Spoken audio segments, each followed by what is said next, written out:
Alléluia. Gloire à Dieu, Seigneur. Alléluia.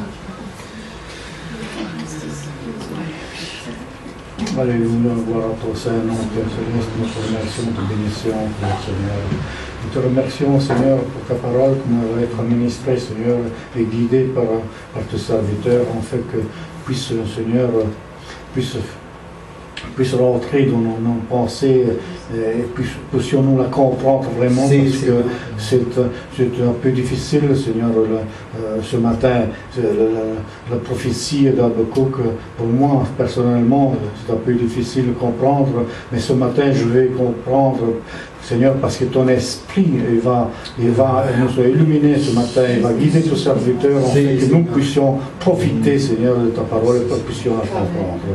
Merci encore, Seigneur, pour cela, comme tu guideras ces serviteurs. Et nous t'avons prié béni dans le nom de Jésus. Amen. Amen. Amen. Merci, Jésus. Amen. Merci, Dieu sa parole. Nous allons parler aujourd'hui d'Habakkuk, chapitre 2.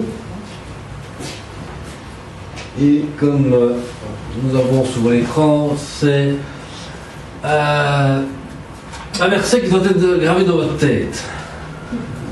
Mais la vision par écrit, grave-la sur des tables afin qu'on la lise couramment. Ah. Le Seigneur, des fois, nous surprend. Alors, comme dirait toujours mon professeur, que mes étudiants sont attentifs à ce que je vais dire. Dès que vous avez une vision de Dieu, mets-la par écrit, sur un papier, dans un carnet, dans tout ce que tu veux, dans ton ordinateur, mets-le par écrit.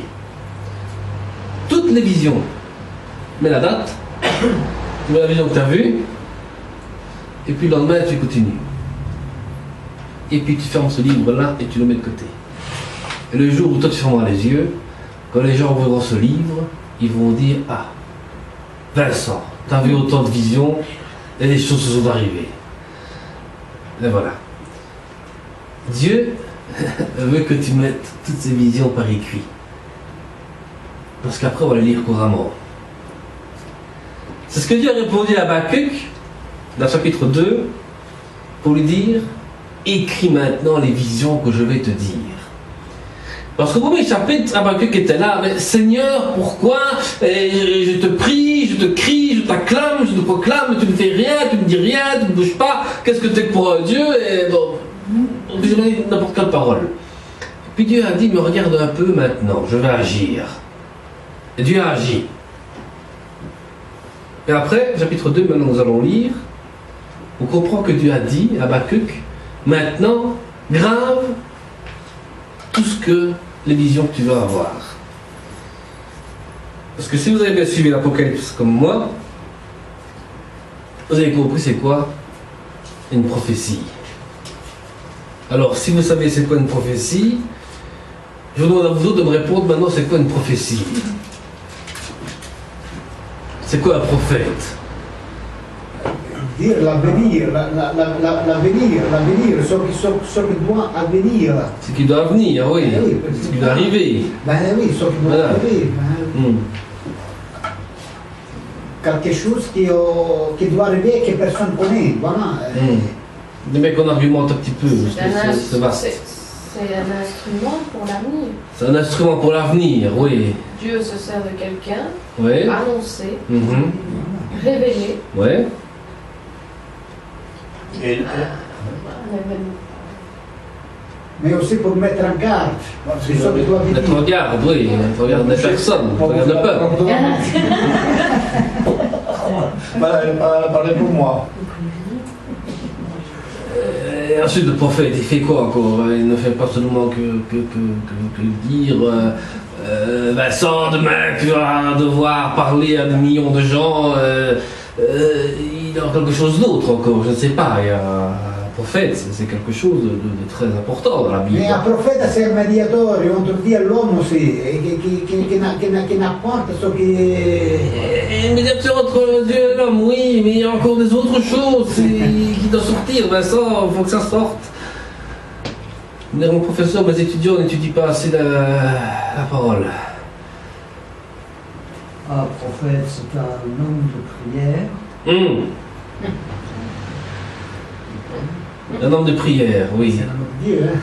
On commence à rentrer dans la flamme là. Maintenant, mais il faut quelque chose qui argumente le feu. Ouais, en même temps, du sentinelle, c'est quelque chose qui est en communion avec Dieu. Et il avertit le peuple de faire attention. Sentinelle qui avertit le peuple qui fait attention, oui. Ouais. Mais... Vous tournez autour de quelque chose que tous les jours vous dites ça sort de votre bouche naturellement.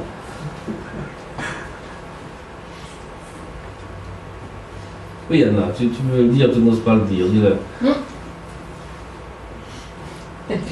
Tu dis tout le temps le même mot, la même personne. Tous les jours, vous dites la même personne. Pourtant, il a été la sentinelle, il a été le prophète, et je ne vais pas vous dire encore d'autres choses parce que c'est à vous de chercher. Jésus-Christ, il a fait du temps, vous comprenez. Un prophète. Il y a quelqu'un qui a écrit les choses, des visions qui devaient arriver. Du Messie qui devait arriver. Le Messie est arrivé, Jésus-Christ est arrivé. Il a apporté un message, parce qu'il est le Messie. Il apporte un message. Il a prophétisé. Jérusalem, je te pleure de ce qui va arriver dans les jours à venir. Voilà. Puis après, il voit Jean et il écrit les visions que tu vois. Et aujourd'hui, nous lisons les visions que eux ont vues et qu'eux ont entendues. Vous comprenez ce que je veux dire? Vous priez. Au nom de Jésus, Jésus accomplit. Et puis tu es là et tu tournes en rond. Et tu as demandé quelque chose à Jésus. Remercie-le. Écris-le. Écris. Vous vous rappelez le film à Rome, la femme qui priait et qui nous dit des prières qui ont été exaucées. Mais des fois, on doit faire comme ça aussi. On devrait prier, dire voilà, Jésus a fait un accomplissement. Et puis, je vais le noter. Comme ça fera un livre, et les gens plus tard vont lire ce que Jésus-Christ a fait de ma vie. Comme mon ouvrage que j'ai écrit, je vous ai écrit tout mon témoignage, de comment Jésus-Christ m'a transformé, m'a fait une nouvelle génération. Voilà. Et puis après, les enseignements de comment est-ce qu'on prie, de comment est-ce qu'on jeûne, de comment est-ce qu'on fait les choses. Il faut vous baser sur Jésus-Christ. Un prophète est celui qui est intermédiaire entre Dieu et l'homme, oui. Mais qui a été le vrai intermédiaire entre Dieu et l'homme? C'est la Vierge Marie. C'est Jésus-Christ. C'est Jésus-Christ. Bon, on est bien d'accord. Marie a juste enfanté Jésus, voilà, elle a fait son travail. Et puis c'est fini. Jésus a continué les choses. Bon, Habakkuk chapitre 2. Je veux être à mon poste et me tenir sur la tour.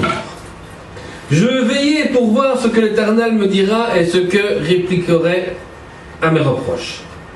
L'Éternel m'a répondu et dit: mets la vision par écrit, grave-la sur des tables afin qu'on lise couramment. En effet, c'est encore une vision qui concerne un moment fixé. Elle parle de la fin et ne mentira pas. Si elle tarde, attends-la, car elle s'accomplira certainement. Et plein d'orgueil celui dont l'âme n'est pas droite, mais le juste vivra par sa foi. Amen. Certes, le vain est traître, l'arrogant ne reste pas tranquille. Il élargit sa bouche comme les séjours des morts. Il est inestimable comme la mort, il accueille toutes les nations, il rassemble près de lui tous les peuples, mais tous feront de lui un sujet de proverbe, de moquerie, d'énigmes. On dira: malheur à celui qui accumule ce qui n'est pas à lui. Jusqu'à quand? Malheur à celui qui augmente le fardeau de ses dettes. Tes créanciers ne vont-ils pas se lever tout à coup? Tes oppresseurs ne vont-ils pas se réveiller? Tu deviendras leur proie.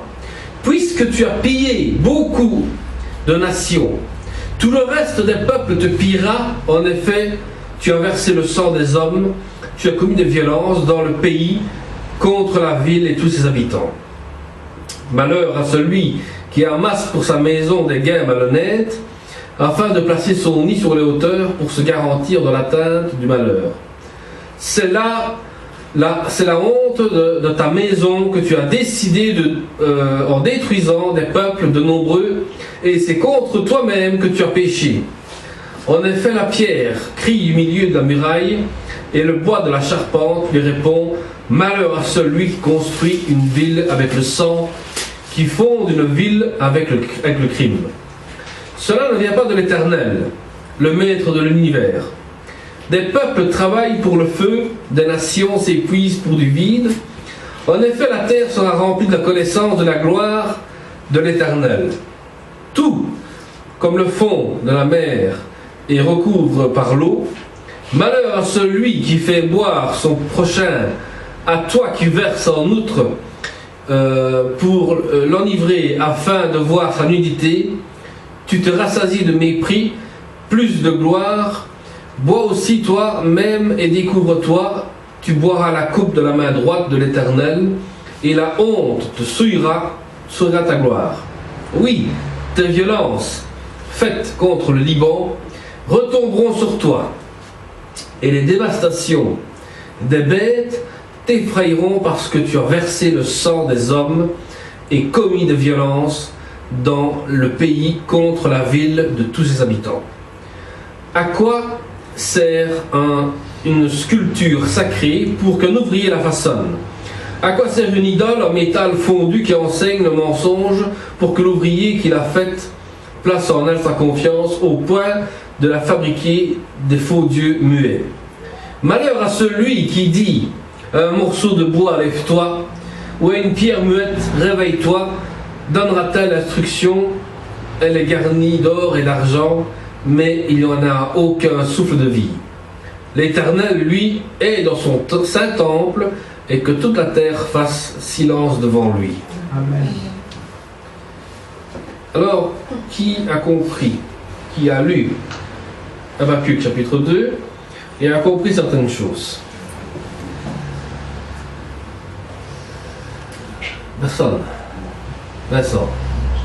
Ce que j'ai compris, que aujourd'hui, on est vraiment dans le temps de ce qu'il a écrit.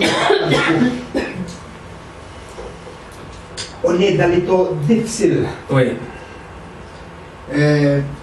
On doit être vraiment mis à garde. Oui. Qu'il y a, comme dit mauvais prophètes aujourd'hui, ils sortent toujours des nouvelles religions, Oui. des fous religieux, comme des fous prophètes, des fous personnes. Et nous autres, on doit être plus que jamais attentifs à ça. Oui. Pourquoi? Comme Dieu dit, nous, on doit être comme des sentinelles. Voilà.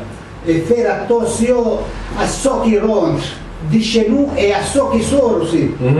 Et alors, il faut être attentif à ça. D'accord. C'est bien. Être attentif. Habakkuk ici a posé une question à Dieu en disant qu'il va être à son poste. Veiller pour voir ce que l'Éternel va lui dire. L'Éternel lui répond: mets la vision par écrit, grave-les, et tout ça. Puis vers la fin, on voit que ceux qui ont construit des choses avec le sang des innocents. Tu attiras un peuple vers toi pour adorer des statues de bronze, des statues de pierre, de choses et d'autres. Eh bien oui. Le pape en question a commencé à attirer la foule. De pape après pape, ils essayent toujours de faire des choses pour que les gens se disent, disons que bon, le Vatican est quand même un endroit où on voit que les choses se mettent en place. Mais le Vatican a été construit sur des gens qui ont donné leur vie. Si vous vous souvenez de la vidéo qu'on a vue, le secret du Vatican, on a vu des tunnels où il y avait encore des corps qu'on n'a même pas montré. Pourquoi? Parce que ce sont des gens qu'on a tués à cette époque-là. On a agrandi les murs et puis on a fait une belle construction en disant que là en dessous, ce sont des gens qui sont morts et voilà. Mais c'est leur sang qui a coulé. Ce sont des prisonniers religieux qui ont coulé pour donner de l'argent, de l'or et de l'argent pour construire des grands bâtiments. D'accord? Mais ici, Dieu donne une image d'une sentinelle sur sa tour. Donc il faut que nous soyons une sentinelle sur notre tour, en disant, on doit faire attention à ce que l'on fait, à ce que l'on dit, à ce que l'on va faire. Parce que la parole de Dieu, tu ne peux pas rigoler avec comme tu veux. Pas la manipuler comme tu veux non plus. Parce que le rôle du prophète était d'écrire et illustrer une importance de l'être attentif à l'appel de Dieu. Ici, on voit Habakkuk qui attend une réponse de Dieu. Donc, il écrit sa prière et ensuite, il a écrit la réponse de Dieu dans sa vision.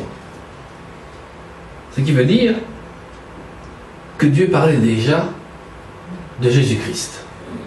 Que Dieu parlait déjà de la fin d'un temps. Il a dit, si la fin n'est pas encore là, attends encore un petit peu. Je me souviens une fois d'une dame qui m'en a décédé d'une église d'Alien avant, qui disait, ah Seigneur, j'attends toujours ton avenir, j'attends toujours que tu viennes, tous les dimanches, tous les vendredis, tous les mercredis, c'est pareil. Ils ont même prié. Seigneur, on attend, t'as dit, il faut attendre, je t'attends. Et elle attend, et puis un jour elle est morte, et les fins des temps ne sont pas arrivées. Mais si vous priez tout le temps, on attend la fin des temps, soyez patient. Dieu a dit, sois patient, j'arrive. Donc ne soyez pas pressés dans les choses, prenez le temps. Parce que Dieu donne une réponse en son temps. On a beau construire des murailles sur nos vies et mettre des sentinelles qui puissent voir venir l'ennemi.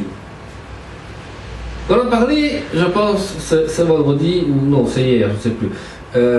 Oui, c'est hier, mon père et Vincent ont parlé de ça, qu'on a vu à un moment donné des églises. C'est arrivé que les gens se nomment pasteurs, n'est-ce pas, d'une grande église, une grande assemblée. Et pour aller voir le pasteur, tu dois passer par les gardes du corps. Parce que les gardes du corps sont là à l'entrée, ils regardent qu'est-ce qui rentre, si tu es bien habillé, si tu as de l'argent pour mettre dans l'offrande, si tu as de l'argent pour donner ta dîme, si tu as toutes sortes de choses, ils te regardent. Ils vont te poser des questions. Ah, attends mon ami, tu peux rentrer parce que tu es digne. Mais toi, tu n'es pas bien habillé, je suis désolé, assieds-toi dans le fond, et encore, s'il y a de la place, mets-toi là-bas. Parce qu'ils ont fait des murailles de richesse. Ils veulent construire des bâtiments pour dire, voilà, on a fait une grande cuisine, on s'occupe des SDF, et puis on les voit en train de gonfler parce qu'ils sont en train de manger tout ce qu'ils sont en train de mettre comme sur les photos. À quoi ça va te servir ?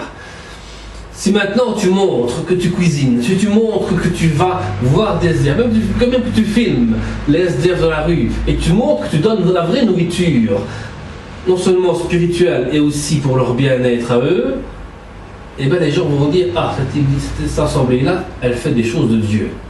Mais juste des photos, pour dire je fais des photos, ça ne sert à rien. Mais si tu montres ton œuvre que tu fais pour le Seigneur, tu vas voir les choses, comment vont grandir. Donc, ça ne sert à rien que nous faisons des murailles, nous avons des gardes du corps partout, pour dire, nous sommes tranquilles, nous sommes sécurisés. Non, ce n'est pas ça. Nous devons affronter l'ennemi de Dieu. Le mardi, quand nous donnons la soupe et nous donnons un morceau de la parole de Dieu, au départ, nous avons des ennemis de Dieu. Qui ne supportent pas Dieu. Ils ne veulent même pas entendre parler du mot Jésus-Christ. Ils ne vont même pas en parler. Et pourtant, quand tu leur parles, ils t'écoutent. Parce que les esprits se sont soumis à l'autorité de Christ. Parce qu'on n'a pas fait une muraille. On a fait une entrée pour tous les démons. Ils se soumettent directement à Christ. Et puis après, le Seigneur fait son œuvre. Donc, Dieu cherche. Donc Dieu, il cherche. Vous comprenez bien le mot chercher. Il cherche des personnes. N'est-ce pas ? Il cherche des personnes qui annoncent sa parole et un message de salut. Donc vous êtes appelés aujourd'hui à pouvoir lire la parole de Dieu, annoncer un message aux personnes qui viennent, et leur dire, ce message-là, Jésus-Christ t'appelle. Jésus-Christ a dit qu'aujourd'hui, tu es justifié. Alors la personne va dire après, mais moi je sors de ceci, je suis cela. Mais ne te tracasse pas de tant de choses. Dieu voit ton cœur comment ce qu'il est. Ton extérieur ne vaut pas ton intérieur. À l'intérieur, Dieu sait comment est-ce que ça travaille. Dieu sait comment est-ce que tu l'aimes. Dieu sait comment est-ce que tu veux t'exprimer devant lui. Et même des fois si tu es timide, n'aie pas peur, Dieu te connaît déjà. Dieu cherche ton apparence intérieure. Donc, ne soyez pas gênés devant Dieu. Je vais dire en silence, comme en parole vivante, n'ayez pas honte d'exprimer la joie que vous avez de vivre Jésus-Christ dans votre vie. Parce que tu peux te balader en rue, et j'ai déjà remarqué bien souvent, il y a des chrétiens religieux depuis plus de 20 ans, tu les vois dans la rue, ils sont comme des gens qui ne te connaissent pas. Et pourtant ils t'ont connu, ils ont prié pour toi, ils t'ont posé les mains, tout ce que tu veux, et puis quand ils te voient, il faut savoir qu'ils ne te connaissent même pas. Et quand tu veux dire bonjour, je ne sais plus qui tu étais encore, mon ami, il y a 3 ans d'ici tu m'as connu, et puis tu m'as écrit une date que tu ne voulais plus me voir. Et maintenant tu viens me dire que tu ne me reconnais plus. Je ne sais pas où est-ce que tu veux arriver. Voilà. Si maintenant tu es là, et l'autre jour j'étais à la banque, je sors de la banque, je tombe tout le temps sur Peter. Peter, on était dans la joie tous les deux, on s'embrassait, on s'est serré la main, on a discuté tous les deux et tout ça, et on a montré l'amour chrétien. Amen. Et puis après, tu vas dans un magasin, tu tombes sur un là qui a écrit une lettre, tu peux plus rentrer dans l'église parce que ceci, cela. Mais ce qu'on va arriver à ce moment-là. Et tu vas le voir, il va te dire je ne sais plus, c'est connu. C'est connu. Et ben, quand on se verra un jour au jugement dernier, on se rencontrera. On dira si tu me reconnaîtras encore. Je ne sais pas où des fois la tête du chrétien se trouve. S'il met sa tête dans le Christ et qu'il vit le Christ, ou alors tu dis simplement Christ vit en moi, et vous sommes un alléluia, et on aurait compris. Si tu dis Christ vit en moi, tu dois vivre le Christ. Sinon tu ne dis pas le Christ. Sinon tu vis Judas. Tu vis Judas. Tu veux le baiser à tout le monde, tu veux le baiser de Judas. Un jour on va faire une prédication là-dessus, sur le baiser de Judas. Pourquoi est-ce que Judas a fait un bisou à Jésus et il a trahi? Nous allons parler ça dimanche, ne vous tracassez pas. On va en parler. Habakkuk reçoit des réponses à ces questions. Pourquoi? Parce qu'il a prié. Et en priant, il a même dit ça révolte à Dieu. Et Dieu lui a répondu avec amour. Il a dit mais regarde, qui a créé les choses? Parce que cet homme c'est moi. Et si vous lisez tout Job, mon ami, tu vas faire comme moi, tu vas te repentir toute ta vie, parce qu'en disant, mais j'étais comme Job aussi malade, tout ce que s'ensuit, parce qu'il même à mourir, là, comme une plante, et puis après Dieu te parle et te dit, mais tu as vu les choses que j'ai construites, et toi tu es là, tu tournes en rond, tu n'as rien compris, tu es devenu religieux, renfermé, emprisonné dans une religion. Donc, Habakkuk dans sa réponse, combien de temps le mal va triompher et pourquoi la Babylone? Dieu sait pourquoi la Babylone se construit. Des pasteurs protestants, même évangéliques, sont tombés dans un piège inimaginable du nouvel ordre mondial, de la nouvelle religion. Et ils ont revu les textes de l'Ancien Testament, ils ont revu les textes du Nouveau Testament, et puis ils ont dit, mais qu'est-ce qu'on fait des rabbins qui sont en train de toujours aussi faire leur culte, qu'on le met de côté? Alors mettons-nous ensemble, parce que eux vivent dans une alliance. L'ancienne alliance, on attend le Christ. La nouvelle alliance, l'Apocalypse, on attend le retour de Jésus-Christ. Donc Jésus-Christ n'a jamais existé, ce n'est qu'une histoire, donc il faut attendre le retour de Christ. Donc ils ont fait maintenant un texte en disant, Jésus n'est juste un homme qu'on a inventé comme ça, qui s'est baladé sur la terre, qui a fait quelques miracles comme ça, qu'on a crucifié, nous a tombeau, et puis on s'en fout. Les Romains l'ont peut-être jeté ailleurs, et voilà. Donc voilà où ce qu'on est arrivé. Vous comprenez? C'est pour ça qu'il est important de bien lire votre Bible, et surtout de vous nourrir des livres que vous pouvez emprunter ici. Parce que c'est une richesse. Parce que des fois, Vous allez voir, hein, j'aimerais bien voir, ceux qui sont des bons lecteurs vont me dire ce livre-là c'est une hérésie. Je vous ai mis 2 livres d'hérésie là-dedans, et j'espère que vous allez tomber dessus, vous allez me dire, mais tu m'as mis un livre d'hérésie. Oui, j'ai mis un livre d'hérésie pour voir si tu as bien compris qui est Jésus. Pour voir si tu as bien compris qui est Dieu. Pour voir si tu as bien compris comment est-ce que les gens expriment leur foi. Parce qu'on peut exprimer la foi en faisant des hérésies. Et il y a 2 livres qui sont là, je vous laisse lire. Après, vous me direz des nouvelles. Le mal et l'injustice semblent prendre le dessus de toute chose de notre vie. Et pour cela, que des chrétiens se fatiguent, se découragent. Le mal rentre dans l'Église et on se fatigue de chasser toujours le mal. Après, on se fatigue, on se décourage. Et alors, qu'est-ce qu'on fait? Eh bien, on fait une grande assemblée et puis on laisse faire tout. Tout le monde fait tout ce qu'il veut. Il y a adultère, ben, tu peux prêcher, tu as fait adultère, vas-y prêche la parole, explique ce que tu as fait, et puis on est plein de choses comme ça et on laisse aller les choses de la voix comme ça. Mais si nous nous fatiguons, on ne se fatigue pas seulement pour avoir de l'argent, on se fatigue pour le Christ, on se fatigue pour que des gens puissent être sauvés. S'ils ne comprennent pas c'est quoi le mot sauver, s'ils ne comprennent pas c'est quoi le mot Christ, s'ils ne comprennent déjà pas c'est quoi le mot pardon, qu'il faut expliquer 50 fois le mot pardon et qu'ils n'ont jamais rien compris, je suis désolé, c'est qu'il y a un problème en eux. Soit il y a de la haine qu'ils n'arrivent pas à faire sortir, et certains d'entre nous en ont dû à l'expérience, et malheureusement ils se mettent toujours en question. Pourquoi? Parce qu'ils vont voir des autres, soi-disant pasteurs, qui leur enseignent autre chose, puis ils viennent ici, ils ont un autre enseignement, et puis me disent, ben, tu n'es qu'un imposteur, parce que tu inventes des choses.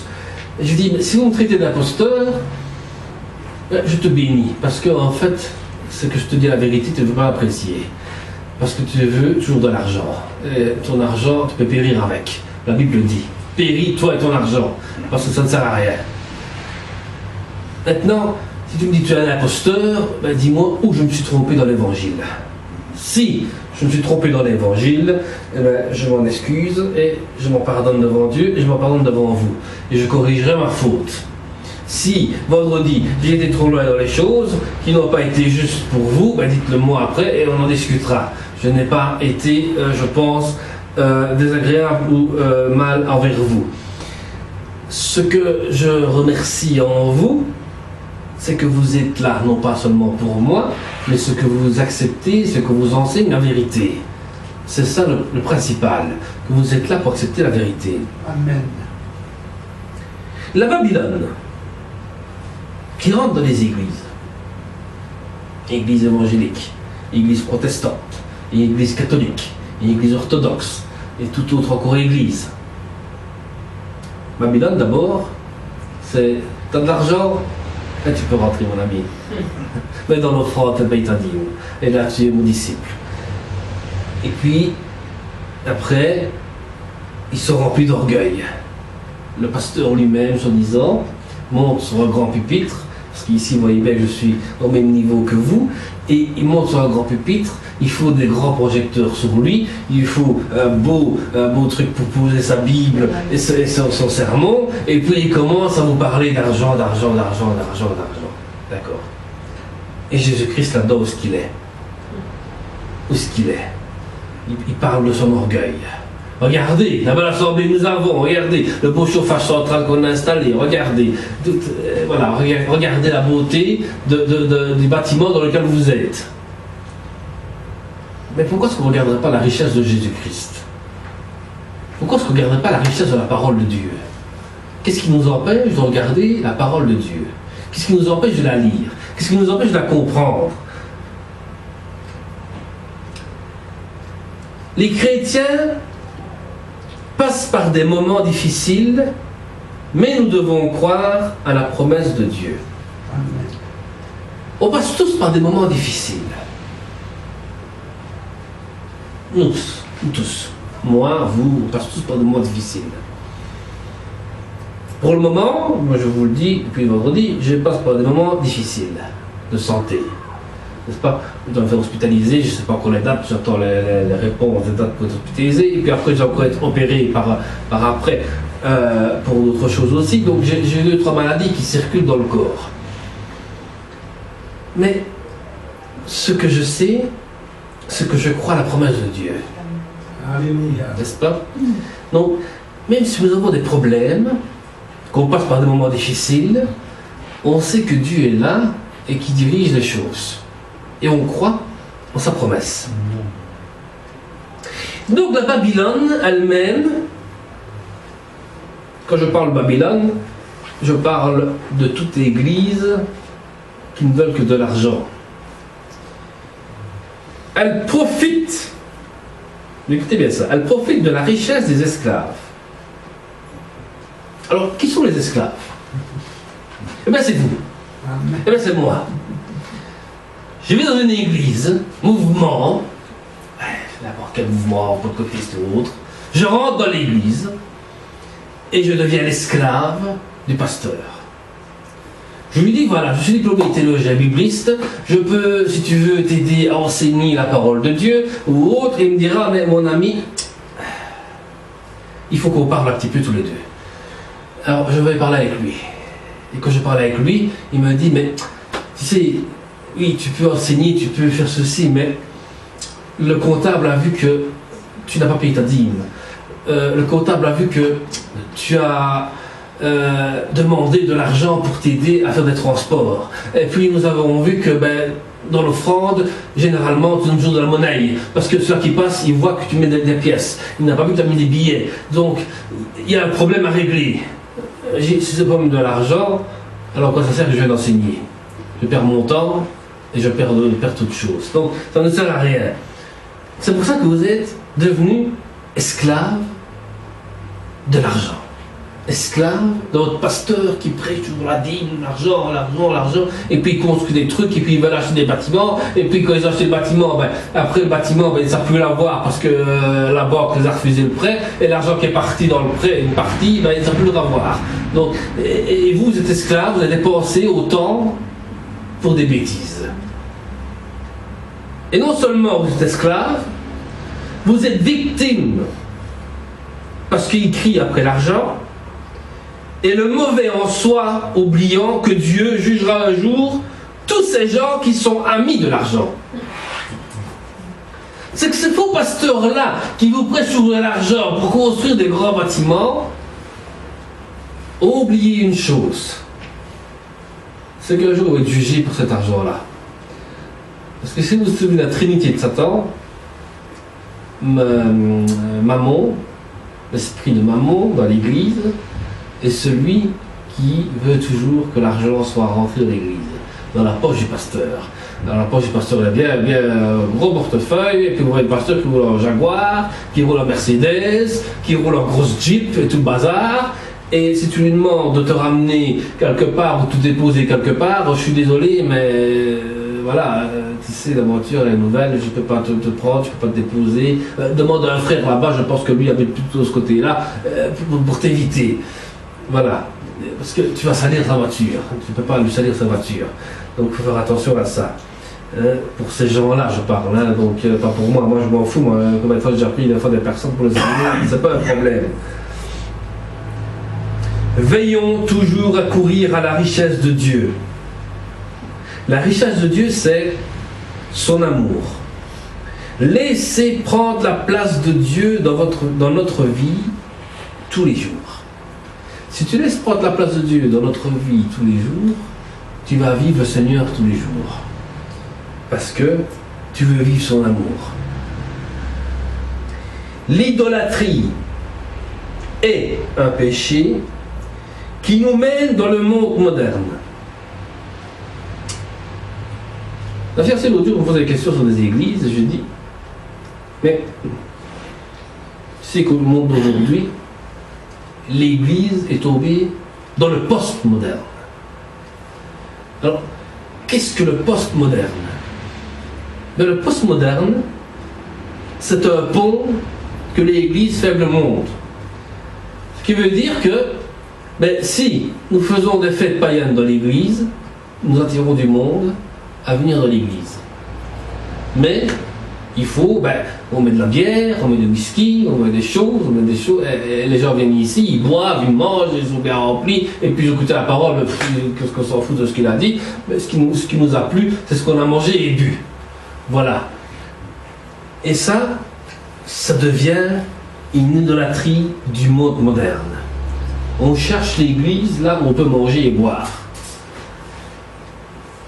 J'ai rappelé à mes parents, je dis, ne vous tracassez pas, s'il y a des gens qui ne viennent plus, tu ne donnes plus de colis, tu vas voir si les gens vont venir ou pas. Et puis tu remarques après que les gens ne viennent plus parce que tu ne donnes plus de colis alimentaires. Ils viennent juste écouter la parole, donc je dis, il faut comme l'histoire de Jésus, sur la montagne. Jésus avait 2000 personnes, ils ont écouté la parole de Dieu, ils ont bien mangé, et puis il n'y en a que 70 qui ont suivi Jésus. Et par après, Jésus n'a fait qu'un culte avec que 12 personnes. Voilà ce qui est arrivé. 12 ont suivi Jésus pour être des vrais disciples. C'est malheureux à dire, mais nous sommes arrivés à ce point-là. Que si l'église donne à manger, les gens viennent. Si l'église donne plus à manger, je suis désolé mon ami, mais je suis malade, j'ai mal au ventre, j'ai ceci, il y a toutes les excuses du monde pour ne plus venir. Ou alors, tu ne pardonnes pas, et on te trouve toutes les excuses parce que tu annonces la vraie vérité. On place notre confiance dans les idoles de notre vie, et si on affirme adorer Dieu, mais qu'on s'appuie seulement sur notre propre compte bancaire, sur nos maisons ou sur autre chose, cela devient une idolâtrie. Et nous ne mettons plus notre confiance en Dieu.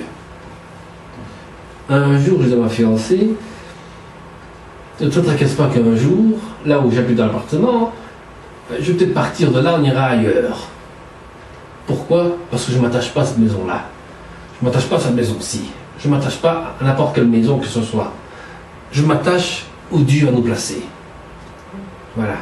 Si Dieu dit, voilà, il va falloir que tu partes, il va falloir que tu habites ailleurs, il va falloir, je partirai. Et on partira, on ira habiter ailleurs. Parce que c'est Dieu qui choisit les lieux là où il nous place. Amen. C'est comme je disais, il y a un livre vraiment intéressant que je veux vraiment vous dire de lire, c'est « Pourquoi mes rêves sont brisés ». C'est l'histoire d'un homme qui avait des rêves. Comme moi-même aussi j'avais un rêve aussi d'avoir une belle grande église avec des musiciens, tout ce qu'ils ont fait. Et puis mon rêve a été brisé. Mon rêve a été que je suis ici, placé ici, avec des membres qui sont vraiment fidèles dans la parole de Dieu. Et je dis gloire à Dieu. Et je me sens bien. Mais quand j'ai fait mon stage dans des grandes églises, je me sentais perdu. Je me sentais mal. Je me sentais devenir un esclave religieux. Je devenais, comme on dit, un homme qui rentre dans les ordres de Dieu. Dans les ordres de l'homme. Je veux dire, c'est même pas de Dieu, dans les ordres de l'homme. Dans les ordres, on rentre dans les ordres. Et si le pasteur dit, je vais prêcher sur ça demain, je vais chercher pour prêcher sur ça demain.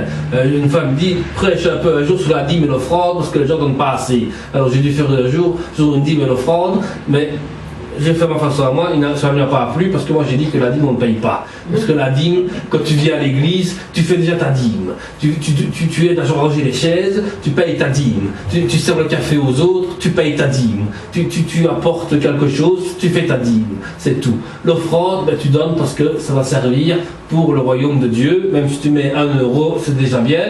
Et même si tu mets des pièces rouges, je te bénis encore plus, parce que les pièces rouges servent à pouvoir acheter des livres pour l'église. Nous allons voir ça à la fin aussi, toutes ces choses-là. Pour conclure, donc les idoles sont sans vie. Les statues. Combien de fois je vois des gens devant une statue qui pleure, qui met des fleurs, qui fait. Je dis, mais ça ne sert à quoi? Elle ne te répond même pas. Parce que moi-même je l'ai fait. Moi-même une fois j'ai été à la cathédrale, j'avais allumé une bougie devant la Vierge Marie, et je demande, fais quelque chose pour ma vie, elle était là comme ça. Elle ne bougeait pas. Elle est là. Moi, toi tu pries, tu cries, tu veux, et l'autre elle est là. Elle bouge pas. Et puis tu mets tu allumes la bougie, tu mets des pièces, tu fais tout ce que tu veux, la Vierge elle est là. C'est comme pour dire amenez-moi l'argent, c'est bon ainsi. Elles sont sans pouvoir, sans morceaux de bois ou de pierre vide. Les temples consacrés sont également vides. Personne ne vit dans ces choses. Si on construit même la plus grande église ici dans le quartier, un morceau de bois, un morceau de pierre, tout ce que tu veux, ce n'est que du vide.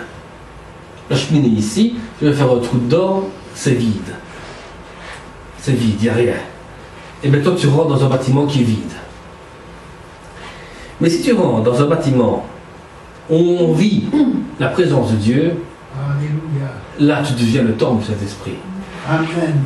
Donc les idolâtres ordonnent à des faux dieux de les sauver. Et nous qui adorons le vrai Dieu, vivant, nous allons avec lui, avec crainte, respect devant sa présence. Comprenez la différence qu'il y a. C'est qu'il y en a qui crient après des faux dieux pour les sauver. Mais quand Jésus a dit à la Samaritaine, tu devras aimer ton Dieu en esprit, en vérité, c'est pas venir ici chercher de l'eau depuis Jacob en disant Jacob m'a fait. Qu'est-ce que Jacob il fait? Jacob il est mort et puis il a fait ce qu'il a fait. Il était roublard comme son oncle et malgré tout, il a quand même été sauvé parce qu'il a quand même compris que Dieu était vivant. Et elle puise l'eau, elle pense qu'en puisant l'eau, elle va se mourir. Et il dit mais l'eau là que tu bois, tu auras encore soif après. Mais l'eau que moi je vais te donner, tu n'auras jamais plus soif. Ben, elle dit, donne-moi cette eau-là. Ben, si tu veux cette eau-là, aime Dieu en esprit et en vérité. Voilà. Ça veut dire que tu dois l'aimer en prière et en vérité. La parole de Dieu, c'est la vérité, ce qui a été écrit. Donc, nous reconnaissons, nous tous, qu'il est l'unique Dieu vivant et souverain. Le seul Dieu, Yahvé, en hébreu, qui veut signaler toutes choses. Yahvé, c'est le début, la fin, c'est Jésus, c'est tout ce que tu veux. Yahvé, tu dis Yahvé, tu vas décrire Yahvé sur le mot hébreu. Tu peux, Daniel, je pense que tu seras me décrire Yahvé sur 3-4 mots. Le dévoilé. Le 3 mots. 3 mots. 3 lettres. 3 lettres, oui. Vas-y. Je suis celui qui... Je suis celui qui est. Oui. Voilà. Immuable. L'éternel. Yahvé. Et Jésus-Christ a dit, je suis la vie éternelle aussi. Je suis. Je suis. Moïse était devant un buisson ardent et il dit, mais je veux dire, qu'est-ce qu'il m'a parlé? Je suis. Merci, je suis qui? Yahvé. Tu lis l'hébreu, tu vas voir Yahvé. Yahvé est partout. On parle de Yahvé, ou Yeshua, si tu veux aussi, c'est plus facile en grec, c'est Yeshua. Mais tu as ce mot éternel, qui ne finit jamais, que tu ne sais jamais décrire. C'est même pas le dictionnaire, la Rousse, c'est te décrire c'est quoi le mot éternel, parce que c'est un mot qui tu ne sais même pas traduire. Et le jour où tu verras Dieu, tu diras, maintenant j'ai compris c'est quoi éternel. Ça veut dire qu'il n'y a pas de début, il n'y a pas de fin. Il n'y a rien. Tu es dans la présence, dans l'immédiateté de Dieu. Donc, nous, je rappelle, nous reconnaissons qu'il est le Dieu vivant et souverain. Mais les idoles vont et resteront toujours silencieuses, parce qu'elles ne savent pas vous répondre. Mais le Dieu vivant, lui, répond à nos prières et parle à travers sa parole. Donc, approchons-nous de lui avec respect et écoutons-le aussi dans le silence. Qu'est-ce que cela veut dire? Cela veut dire que Jésus lui-même, comme on dit en grec, Yeshua. J'aime bien ce mot-là, Yeshua, parce que ça donne vraiment Yahvé, Yeshua, c'est la joie, tout ce que tu veux. Il dit, entre dans ta chambre, ferme ta porte et prie. Et prie. Et quand tu pries, mon ami, tu vas recevoir des visions. Tu vas voir Jésus. tu vas voir sa gloire. Et puis tu vas faire comme l'apôtre Paul. Je suis empressé entre les deux. J'ai tant envie de partir vers Dieu, mais à cause de vous, je dois rester ici et vous enseigner encore jusqu'à ma mort. Mais pourtant, quand tu vois la beauté de Dieu, tu as envie de partir avec Dieu. Le problème, il te dit, mon ami, reste ici, parce qu'il doit encore chercher d'autres qui sont perdus. Vous voyez le problème qui se passe. C'est que vous voyez la vision de Dieu dans votre prière, tu as envie de partir avec lui, mais Dieu te dit, mais il faut que tu restes. Et tu es découragé, parce que tu dois rester. Parce que tu es là, tu dis, mais Seigneur, c'est tellement beau avec toi, pourquoi tu me laisses encore ici? Mais mon ami, comme le chemin du pardon, tu n'as pas encore fait les choses qu'il fallait faire. Donc il faut qu'on continue. Il y a des choses qu'il faut mettre encore dans l'ordre, que tu n'as pas encore fait. Et quand tout sera mis dans l'ordre, eh bien mon petit Vincent, tu viendras avec moi. Donc voilà, tu n'es pas encore prêt. Donc il faut chercher toujours la présence de Dieu. Et exprimer ce que vous avez reçu de Dieu. Exprimer. Écrire, comme il a dit. Mais la vision par écrit. Moi je vous dis, si vous écrivez vraiment toutes vos visions, vous mettez ça dans un livre, vous allez voir vos enfants, petits-enfants, arrière-petits-enfants, quand ils vont lire ce livre-là, ils vont dire, mais alors Dieu a vraiment fait des miracles. Et pour l'instant, on se dit, mais mes enfants ne viennent pas, hein, disant, mais ne t'occupe pas, s'ils viennent ou s'ils ne viennent pas. Au monde d'aujourd'hui, la technologie nous donne des audios, des vidéos que tu peux voir sur Internet, tu peux recevoir par ton téléphone, tout ce que tu veux. Et les gens écoutent le temps qu'ils ont envie d'écouter, ou autant de fois qu'ils ont envie d'écouter.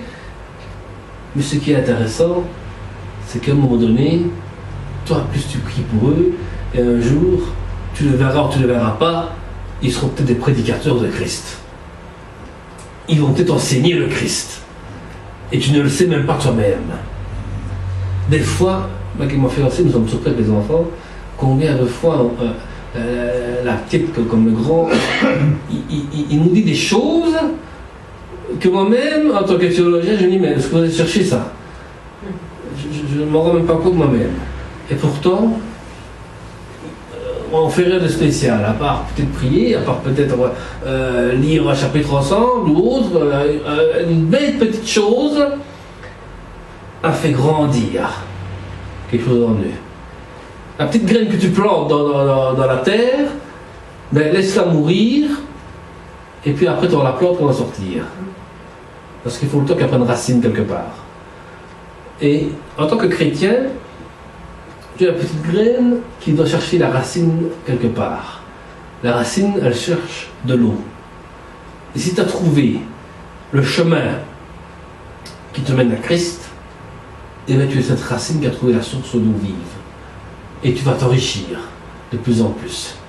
Et pour t'enrichir, ben, il faut lire, il faut méditer la parole de Dieu, il faut essayer de la comprendre, te poser des questions. Puis si tu as des questions, ben, tu me poses des questions, je te répondrai si je sais te répondre. Si je ne sais pas te répondre, je dis ben, écoute, attends un peu que je lise un peu quelque part, que je puisse comprendre un peu le texte que tu n'as pas compris. Et puis on voit ensemble les choses qui ont été dites. Et puis on prie, et puis Saint-Esprit, et bien il t'éclaire. C'est pour ça que Jésus a dit à ses disciples un jour, quand il était en esprit, il soufflait sur les apôtres en disant, je vous envoie le Saint-Esprit. Il a soufflé sur eux pour dire, maintenant vous allez comprendre quelque chose. Puis qu'ils ont prié tous ensemble, ils étaient baptisés dans le Saint-Esprit, et puis ils ont compris les Écritures. Et puis après, c'est là qu'on voit les apôtres comme ils ont continué à faire les œuvres de Dieu. Jusqu'à même que Pierre disait, avec cet homme que vous êtes cloué sur un bois, le caractère de Pierre est resté le même, il n'a pas changé, il est toujours resté impulsif, mais il prêchait le Christ avec sa façon d'exprimer les choses.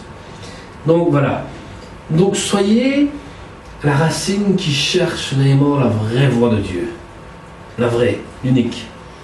Comme moi je fais aussi, je cherche aussi la vraie voix de Dieu. J'essaie de rester toujours dans la doctrine de Dieu. Si je sors dans la doctrine de Dieu, j'espère que l'un d'entre vous puisse me reprendre là-dessus et me dire ce qui a été vrai ou faux, mais oui, c'est que tu rigoles parce que des fois tu le fais, pour bien remettre les choses en place. Voilà. D'accord? Voilà. Que Dieu vous bénisse, nous allons prier. Seigneur, nous te remercions, te bénissons, car Seigneur, tu parles chaque jour à nos cœurs. Mais Seigneur, que chacun de nous puisse être des sentinelles, des gens qui regardent toujours avant que l'ennemi n'arrive, et que nous puissions directement mettre les choses au point selon ta parole, selon ta promesse. Merci Seigneur, parce que tu fais de nous des racines qui cherchent la source d'eau vive, la source qui nous nourrit, la source qui purifie. Seigneur, que chacun de nous puisse se remettre en question aujourd'hui en disant: est-ce que j'aime encore des idoles ou j'aime encore le Dieu vivant que tu es? Parle comme tu as parlé à Job, à travers le vent et les tonnerres. Parle